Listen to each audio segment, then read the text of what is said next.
All right, so with 10.0.5 being released, on this weekly reset, we thought this was a great time to take a look at what classes are going to be like changing in 10.0.5, like speculatively what we think they're going to be placed, and how did our tier list do coming into this expansion, and like, was there some things we should have maybe foreseen, or are there things that we maybe missed, and just kind of talk through what happened with the tier lists overall. There are a couple of waves of tuning passes that are happening with 10.0.5. I would recommend reading these. I'm going to link them down in the description. They're available on Wowhead. They're going to talk through some class changes. Some classes are getting tree updates. Some classes are getting major balancing passes. Different things are happening to different classes. Yeah, there are some good moves here of like outliers are being brought more towards middle of the pack, which I think is good.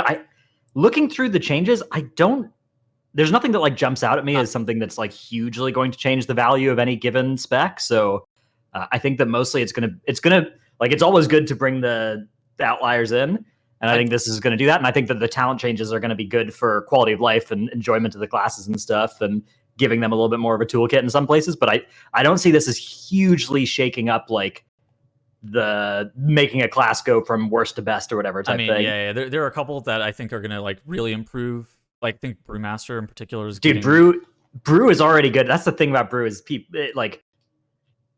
maybe this will cause people to play it more, but Brew is already Brew is good. I think that already good. MM with double tap getting removed is going to be really weird for them, and it may make them a little bit worse.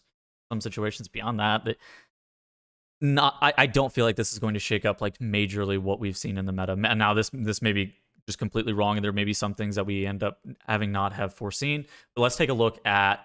Okay, so basically how this is going down is we have where we started in the videos at the top. In addition to that, we have kind of where the classes, loosely lie. I think there are a couple things that probably need to move with each of these, and we can kind of talk through those.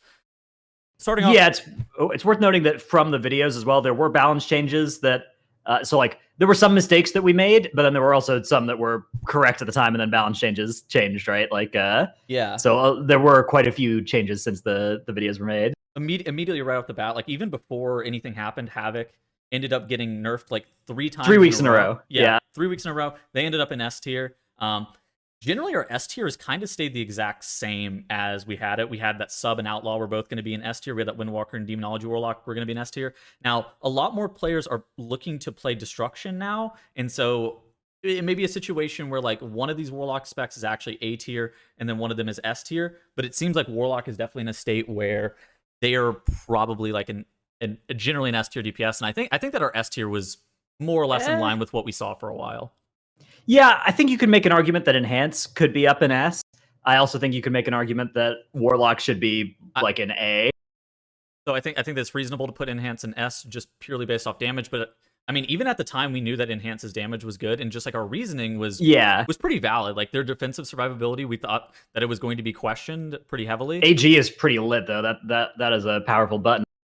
I do think that, I mean, in general, if you look at our list, what was it, like 8 weeks ago versus our list now, a couple of things have moved a little bit more often than not. Most stuff is around the exact same spot. I think the only 2 exceptions of that are Marksmanship Hunter and Balance Druid, which are the spec, actually, and then Destruction Warlock. Three of the specs, these are the 3 specs that have had the most mobility, and I think that Marksmanship is off the back of 3 consecutive weeks worth of buffs. So we talked about Havoc getting 3 consecutive weeks worth of nerfs. Marksmanship got 3 consecutive weeks worth of buffs. Their damage, I think, ended up being a little bit better than where we had initially placed them. The downsides are still apparent, though. Hunter's utility / survivability suite, not great. Yeah, you're not seeing too many Hunters at the very highest keys, but they're not bad. They're definitely working in, in most key groups. And yeah, MM is overwhelmingly the pick that M+ Hunters are going, which does make sense. And I think it may have even been true if they hadn't gotten buffed, but it certainly was true after the buffs. How do you feel about Destro Warlock? Yeah, so I kind of want Destro and Demo in A. Would be Destro my and Demo in A. Okay, I think that's pretty reasonable. I don't know. Yeah. The Warlock survivability very strong, and their damage has been good pretty much the whole entire patch. Both Destro and Demo do a little bit less single target damage than I think that we initially anticipated. But overall, Warlock's still a fairly solid pick, and even putting them in A is pretty good.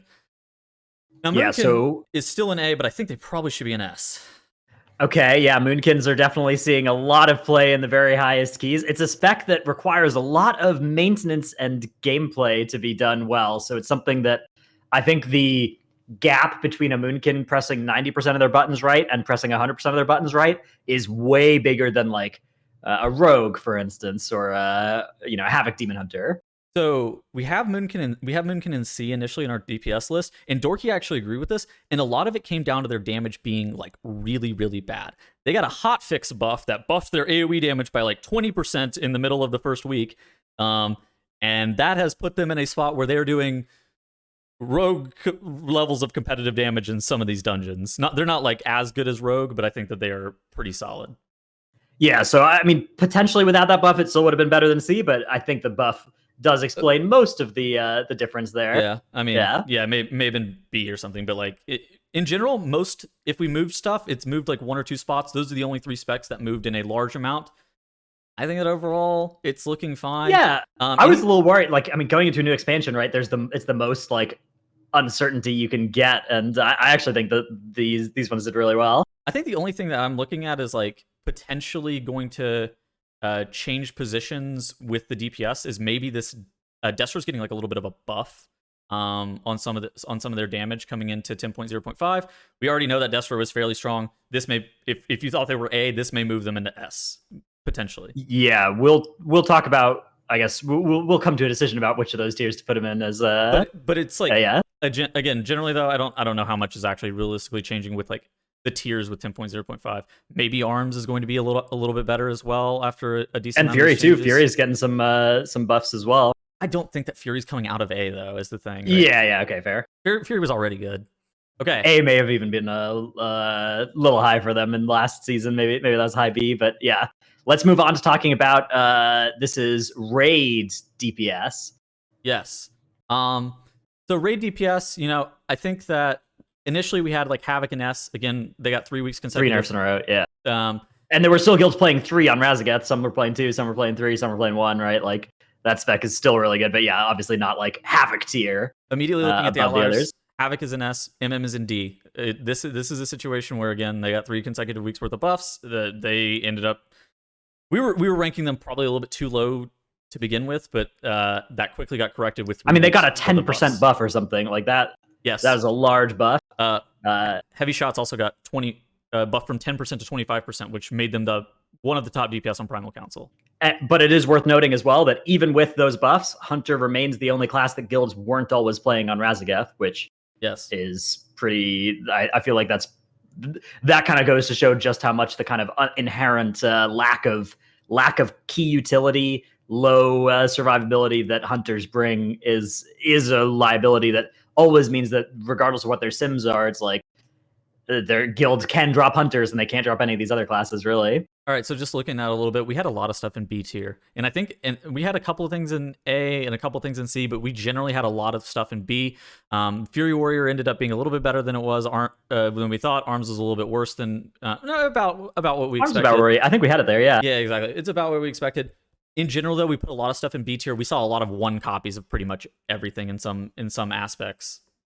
Yeah, we did move Arcane up to A. That was actually before the raid came out. It was after we made the video, but before the raid came out. So I don't think we lose too many points there. And then we probably Outlaw and Sin, honestly, and so like all 3 rogue specs are great, right? Like almost every guild has. Almost every top 10 or top 20 guild or whatever was using rogues of all 3 specs on different bosses. I'm pretty sure that you and I talked about rogue 5 different conversations on like where we were supposed to put these rogues, because we knew that all 3 specs were capable of seeing play in some variable capacity. We didn't know how much play, and we didn't know necessarily how strong they were, but we knew that at their strengths, they were the strongest of basically their role. I think one of the big things that we missed on was melee being stronger than we initially anticipated.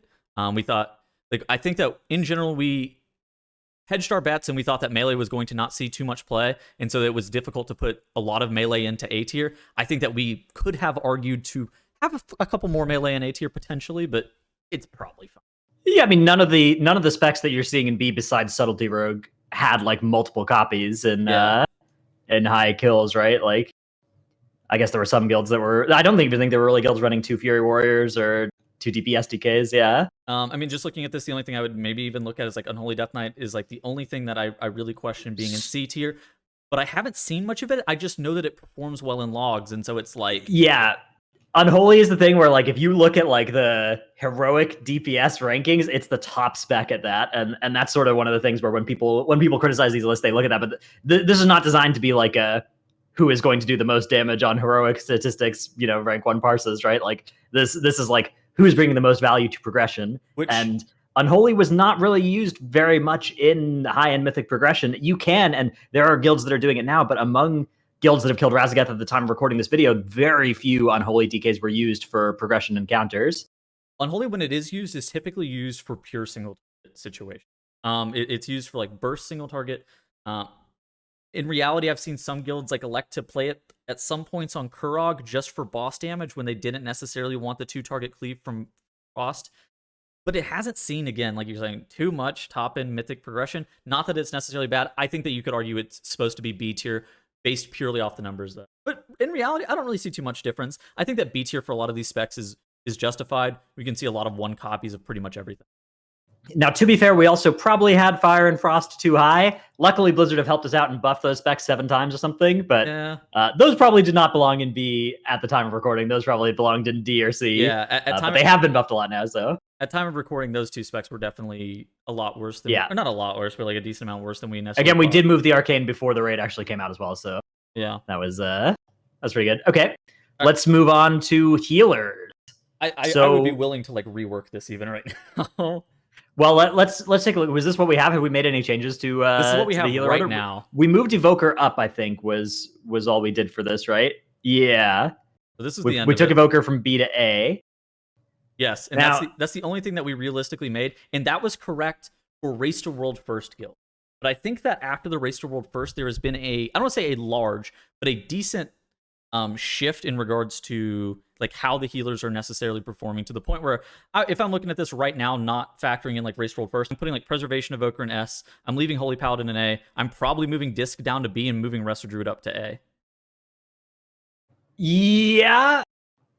I think the thing about Disc is like Disc is still really valuable for high-end Mythic progression, but it requires your Disc Priest to be good, like really good, in the same sort of ways that there are some DPS specs that are like that too, right? Where it's like you kind of need everything to go right for you, and to be played like by a really sort of like Moonkid and M+, right? Where it's like this is just a really high skill ceiling. That being said, I do think Disc is still like, I think we should be making our tier list with playing close to the skill ceiling in mind, right? I will say though that like if Disc didn't bring Fortitude, which of course this was factoring in like the buffs that they were bringing, it probably would not have seen as much play as it realistically did. But I do think it's justified to probably put Preservation Evoker in S, especially after seeing how Razageth has basically been a double Preservation Evoker fight, if you can. Yes, only a fool would attempt that boss with less Preservation Evokers than Healing Priests. That would be wild. Yeah, but I mean, double Preservation Evoker on Razageth. I mean, double Preservation Evoker is very strong through the whole entire raid. I think it's pretty reasonable to put them in S. Resto Druid going up into A is based purely off their throughput HPS. Their throughput HPS actually carries them a lot. It's good, but it's not as good as Evoker, and they have less utility than Evoker in a raid setting. But I think that they could justify being an A though. I mean, very few guilds are using them for progression. I think A is a tough sell for a spec that's true for. Very few top 50 guilds are using them for progression. A lot of guilds that are outside the top 50 are using them because they are very solid in regards to how much throughput you're providing. I think the Resto Shaman also may be so that's getting some buffies this should next be up. week. I think that this should be up getting some buffy now. wuffies. Do you mean before or after the buffs? I think that even right now, maybe it should be in B tier. Okay, it's close. I mean, but even after the buffs, I think after the buffs, it's an easy B. Yeah. I mean, we waffled about this for a while as to whether or not we were supposed to put them in C or B based off of like raid performance, because they always the utility that they provide to the raid is always greater than necessarily what their throughput HPS shows, and their throughput HPS has not really been that bad. We were majorly concerned about their throughput amount that they were going to do, but they're not even like bottom half throughput of HPS of healers right now.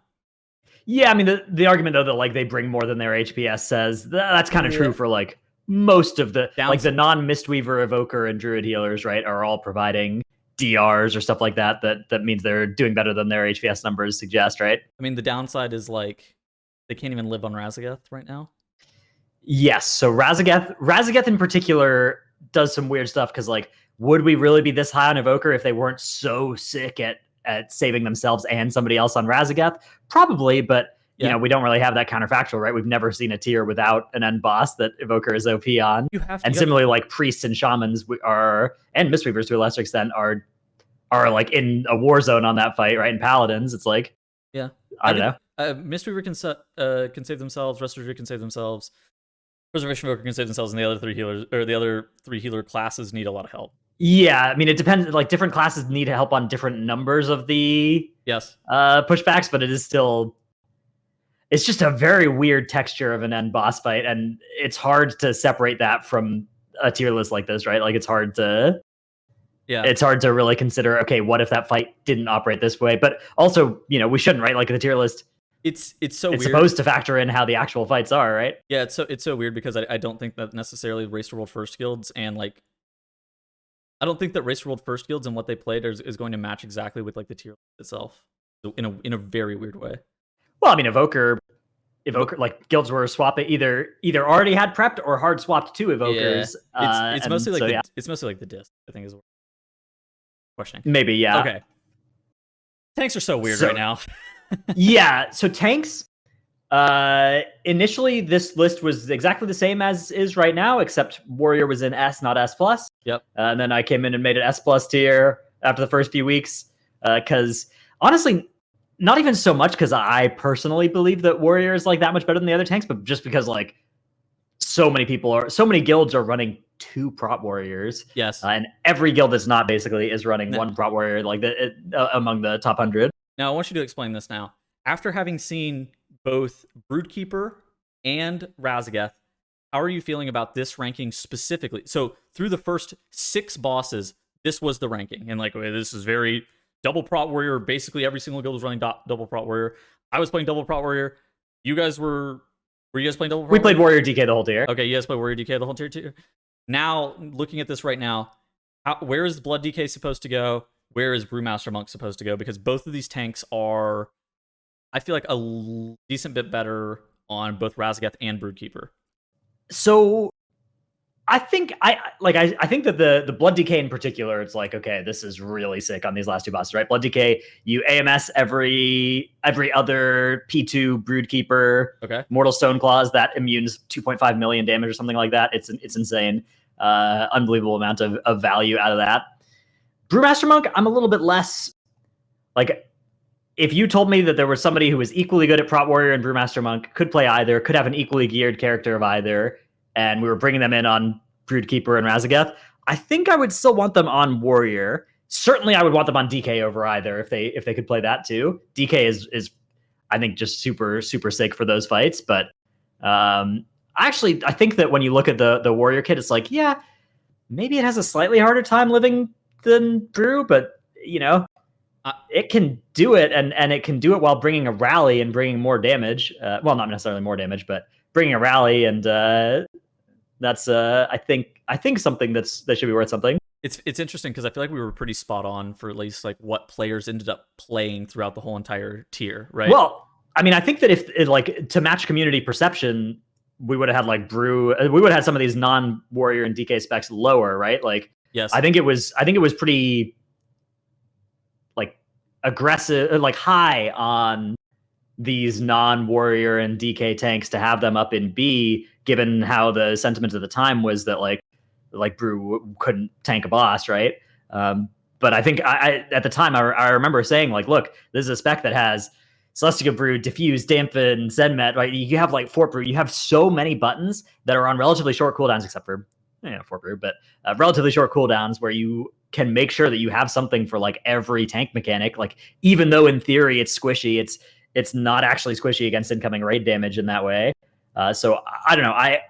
I'm pretty happy with the initial thing. If anything, Warrior, I think S probably still better than S plus, but it's kind of impossible to not put something in S plus when like a lot of guilds are running 2 Front Warriors, right? It's like, okay, come on. They are nerfing it next week, so yeah. can maybe use that as an excuse to take them back down a peg. Yeah, maybe put them in S, put Blood Decay in S. I think right now the only thing that's like pretty bad is like Guardian Druid.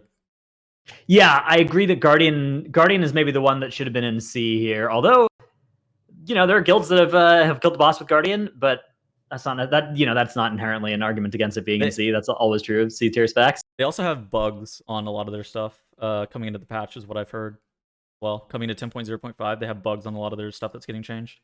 Guardian? Okay, I haven't been too up on that. I don't know how much it's going to end up impacting them, but I know there's like weird shit like Lunar Beam is actually, sometimes it'll do damage to you and heal the mob. That sounds quite bad. I'm not an expert, but that sounds like the opposite of what you wanted to do. Yeah, weird shit like that. But yeah, overall, it's like I feel like where we landed with the tanks for community perception wise, and what we actually saw in the race world first ended up being spot on until we even saw Broodkeeper and Rasageth. Yeah, and I think that where we diverged from community perception on not putting Brewmaster down in D or F or whatever, I think was clearly correct. Like Brew, yeah, I don't know, like maybe not very many people are playing it, but it absolutely can do the content. Like is a good pick for the is an actively good pick for the content, provided the person playing it is like, then maybe it's like slightly harder than DK to have a bad tank playing it and live, but not that much worse. You putting Brew in A after the 10.0.5 changes, you think?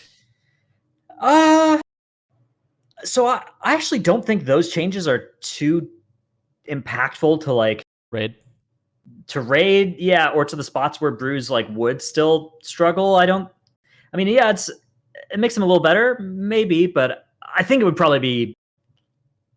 I don't think I want to do it based just off the changes. Maybe I'll take a look in a couple weeks though and do that. Yeah. I think it's pretty reasonable. All right, I think that's about it. Overall, again, like we said before, these aren't going to be perfect. These tier lists are always going to be subject to change. I think that in general, we are way better than just like completely random guessing. Well, I mean, honestly, like I feel like these tier lists were way better than like the average tier list that I put out. Right, like this seems like a really accurate season for us. I don't know. Dude, I feel like the raid DPS one, just having everything in B and then having a rainbow comp be shown, I was like, oh, thank fucking god. Yeah, every guild is playing 1 or 2 copies of each. Like, I don't know. I mean, it's what I will say is like, it probably doesn't get much better than this. Next tier list will probably have more errors than this one did. All right.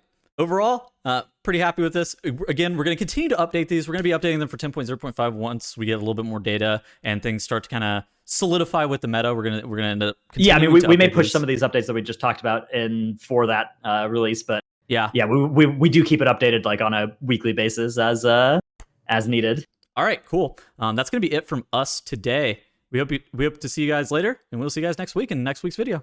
Goodbye.